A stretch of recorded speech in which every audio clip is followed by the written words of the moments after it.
Thursday, January 16th.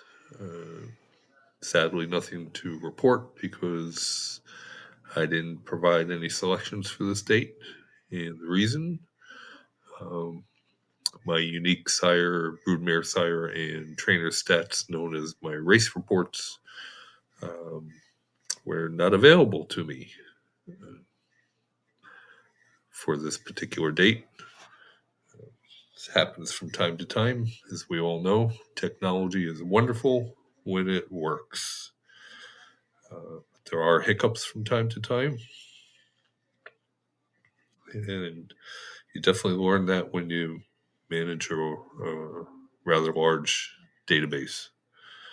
So uh, we start by looking at the bankroll, and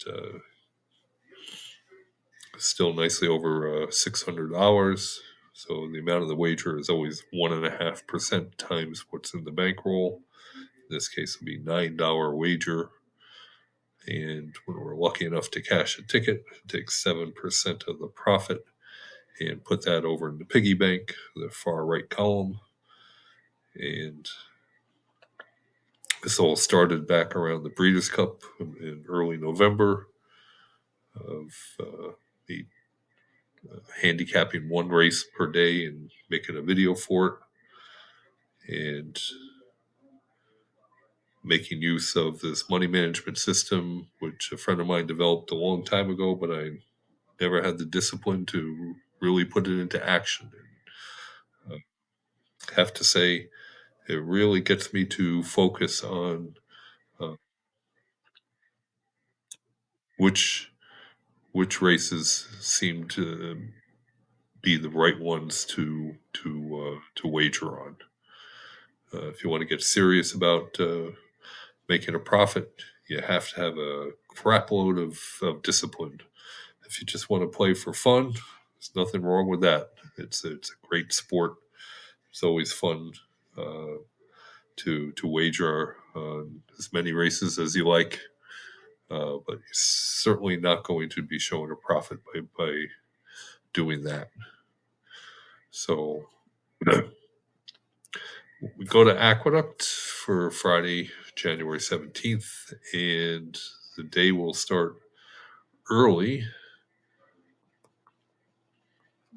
My selection for the day will be race number 1 and the number 4 horse, Claire Court, who is making second start of her career. And the first start showed a little bit of early speed and faded badly, and made in special weight company, and now drops down to claiming $20,000, and is coming off a 63-day layoff. And you can see there on the sire report that her sire collected is far more young maiden winners than any of the other sires in the race.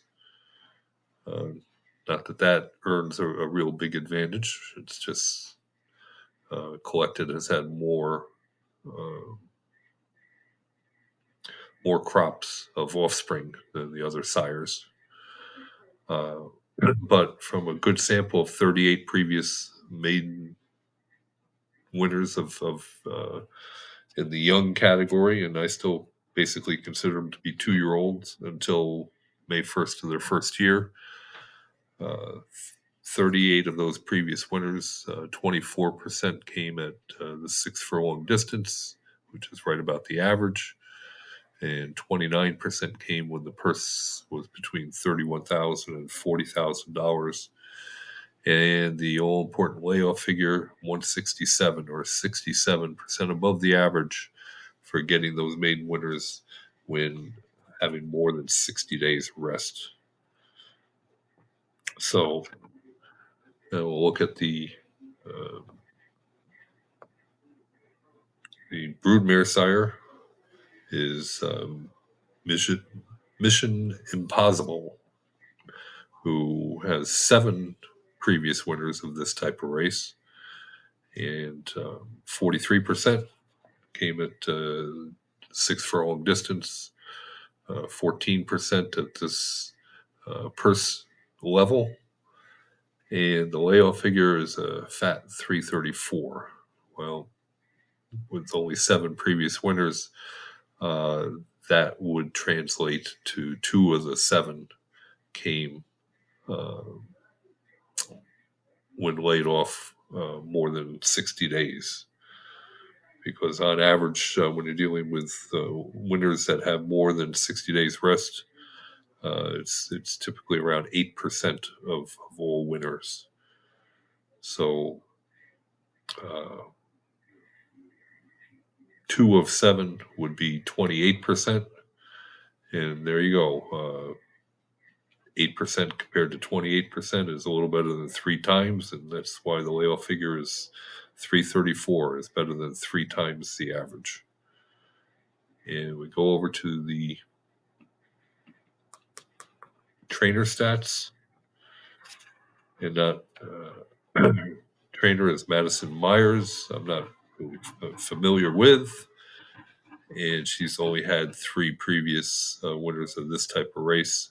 So I always demand at least 6 winners in order to produce the statistics for distance, purse, and layoff.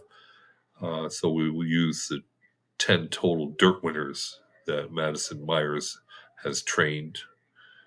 And the layoff figure is 159 or 59% above average.